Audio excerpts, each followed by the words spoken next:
خوشبو کہتے کس کو ہیں؟ کہہ رہے ہیں وہ صرف اور صرف دینی جو بو ہے نا خوشبو، بس وہی ہے۔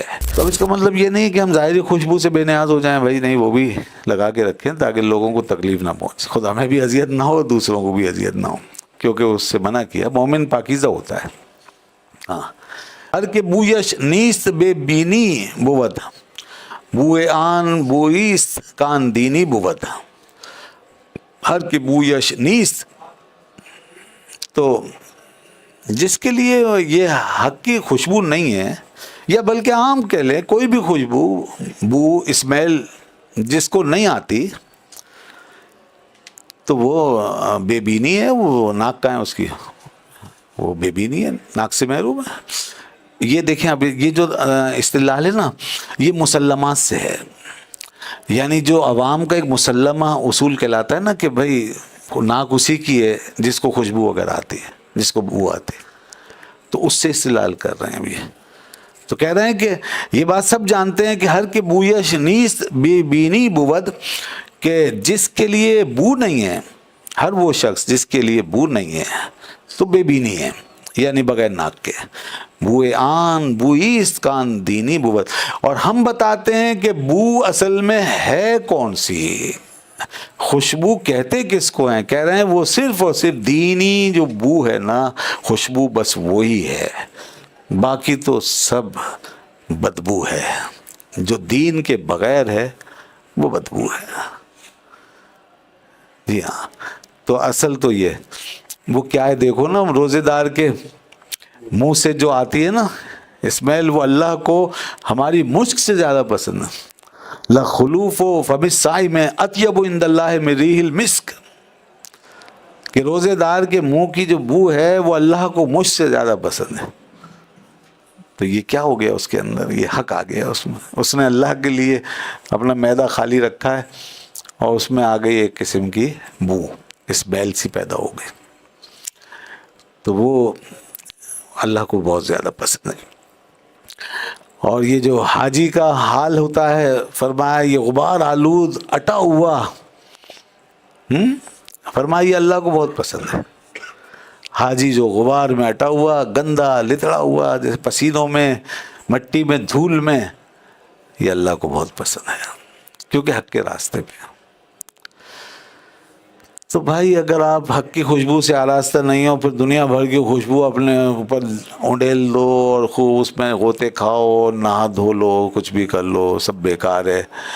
آج کافروں کی گلیاں مہک رہی ہیں، ٹھیک ہے مہک رہی ہیں، ان کے بدن مہک رہے ہیں پرفیوم سے، ان کے گھر مہک رہے ہیں پرفیوم سے، لیکن حق کی خوشبو سے محروم ہیں بیچارے۔ اللہ کے یہاں اس کی کوئی قدر و قیمت نہیں۔ ہمارے مسام جہاں کو، ہماری ناکوں کو وہ ضرور اچھا لگے گا، مگر خدا کے یہاں تو اس کی کوئی قدر نہیں۔ اللہ کو تو حق کے ساتھ جو چیز ہے بس وہ عزیز ہے۔ اس لیے شہید کا خون اللہ کو کتنا عزیز ہے، اور ہمارے لیے مکروہ ہوتا ہے، خون ناپاک ہوتا ہے۔ اور فرمایا کہ اس کا خون قیامت کے دن جب اٹھے گا، اسی خون کی ندی میں بہتا ہوا، خون کے فوارے میں لتڑا ہوا، سارا محشر اس کی خوشبو سے مہک رہا ہوگا۔ اس خون کی خوشبو مشک و عنبر کی طرح مہک رہی ہوگی۔ یہی وہ خون ہے جس میں شہید گیا ہے۔ تو اب اس کا مطلب یہ نہیں کہ ہم ظاہری خوشبو سے بے نیاز ہو جائیں، بھائی نہیں، وہ بھی لگا کے رکھیں تاکہ لوگوں کو تکلیف نہ پہنچے، خود ہمیں بھی اذیت نہ ہو، دوسروں کو بھی اذیت نہ ہو، کیونکہ اس سے منع کیا۔ مومن پاکیزہ ہوتا ہے۔ ہاں، حق کی خوشبو کا مطلب یہ نہیں ہے کہ آپ ظاہری جو نعمت ہے اللہ کی خوشبو، اللہ نے پیدا کی ہے، پھولوں میں خوشبو رکھی ہے، اس نے چمنستان بسائے ہیں، وہ نعمت ہے۔ اور ہمارے نبی پاک صلی اللہ علیہ وسلم کو خوشبو سے بہت محبت تھی، آپ خوشبو کو عزیز رکھتے تھے، استعمال فرمایا۔ خود آپ کا بدن مبارک ہر وقت مہکتا تھا، جس کوچے سے گزر جاتے تھے وہ خوشبوؤں سے مہکتا تھا۔ گرد صحرائے مدینہ بویت آید یا رسول، مولانا جامی رحمۃ اللہ علیہ فرماتے ہیں حضور آپ کے خوشبو سے تو مدینے کے سارے صحرا مہک رہے ہیں، مدینے کے صحراؤں میں ہر وقت آپ کی خوشبو مچل رہی ہے، سونگھنے والے سونگھتے ہیں۔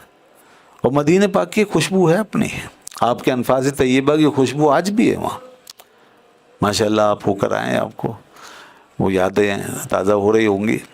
فرمایا ان للمدینۃ لبنہ، حدیث ہے یہ، بے شک مدینے کی یہ خوشبو ہے، تو جس سے اللہ توفیق دے وہ اس کو سونگے۔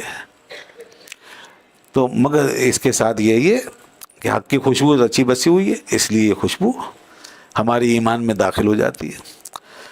تو بہر ظاہری خوشبو جو ہے حق کے بغیر اس کی کا کوئی اعتبار نہیں ہے۔ ہاں مومن کی یہ خوشبوئیں ظاہری اور باطنی دونوں مل جائیں سبحان اللہ، تو پھر ظاہری خوشبو بھی ایمان کو تازہ کرتی ہے۔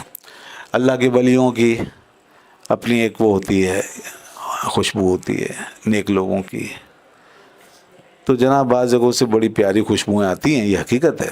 بعض مزارات سے ایسی خوشبوئیں اٹھتی ہیں کہ دل باغ باغ ہو جاتا ہے، کیونکہ اس کے ساتھ ہمارے اندر ایک حق ہے اور وہاں بھی حق ہے، تو اس کا اپنا ایک لطف ہوتا ہے۔ تو فرما رہے ہیں یہ جو بو ہے نا، یہ تو دینی جو بو ہے بس وہی بو ہوتی ہے۔ تو جس کو بو نہ آئے یہ ظاہری، تو کہتے ہیں کہ یہ بغیر ناک کے ہے، اور ہمارے نزدیک بو تو صرف دین کی ہوتی ہے، لہٰذا جس کو یہ نہیں آ رہی تو ہم کہیں گے یہ بھی بے ناک ہے۔ یہ استدلال ہے، مسلمات سے استدلال کیا۔